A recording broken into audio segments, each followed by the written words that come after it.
Morning, we finally got the PPI report for September. It showed wholesale prices rising less than expected.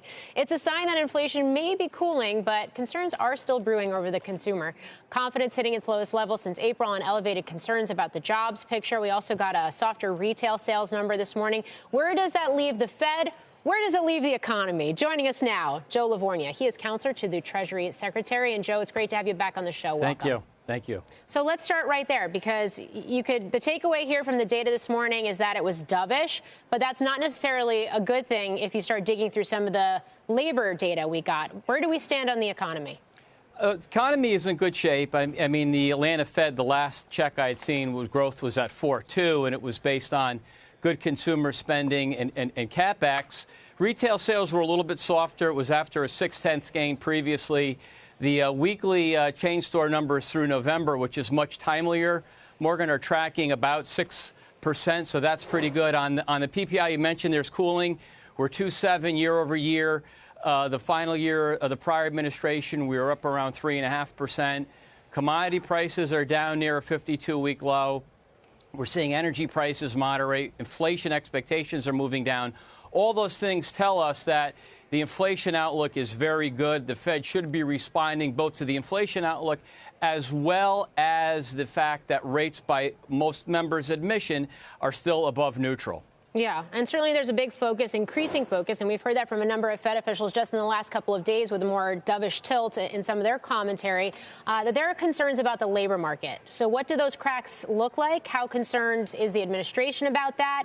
And how to think about how that factors into these rate cuts, because why the Fed cuts is going to matter as much as the Fed cutting.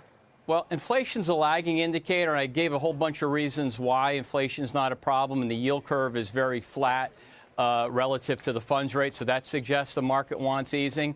The labor market started weakening very dramatically in 2023. We noticed after the fact there were 2 million more downward revisions in jobs than what had been reported at the time. So as much as the prior folks might say we had a good labor market, we didn't. Things were slowing. I think it's optimism around the president's policies, especially on the capital expensing and what will be soon finalized, the full expensing of structures.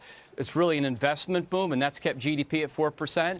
Labor market, there is some risk, there is some weakness there, and that's why you need lower rates so that next year we get a broad-based boom that is across the board with even higher real wage gains, which we were having through the summer before we lost the shutdown. That's going to hurt growth in the current quarter. And then, of course, a lot of the data now, unfortunately, is stale. But if you're the Fed, based on what many of these governors have said, they're supposed to be cutting rates. Yeah. Speaking of the Fed, I'm going to take a little bit of a turn here, because the Treasury Secretary was on CNBC this morning. He said we could have a new Fed chair named by Christmas.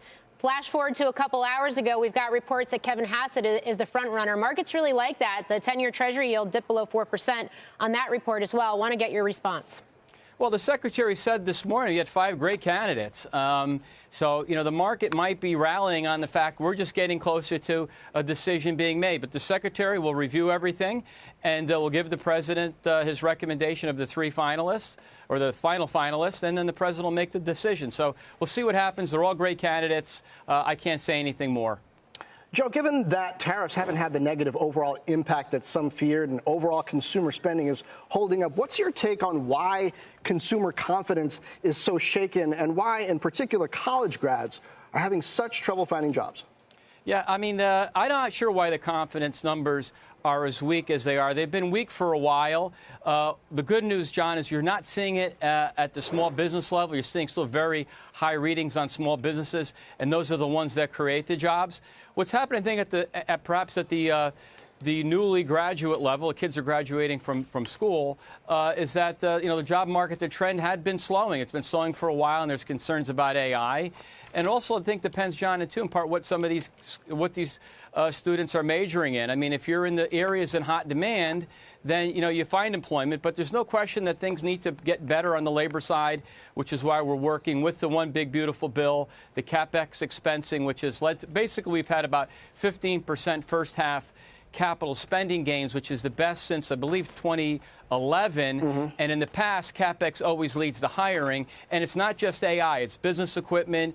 It's transportation equipment. So if our forecast is right, and we're very confident in 26, the labor market's going to turn for everybody, especially the new graduates.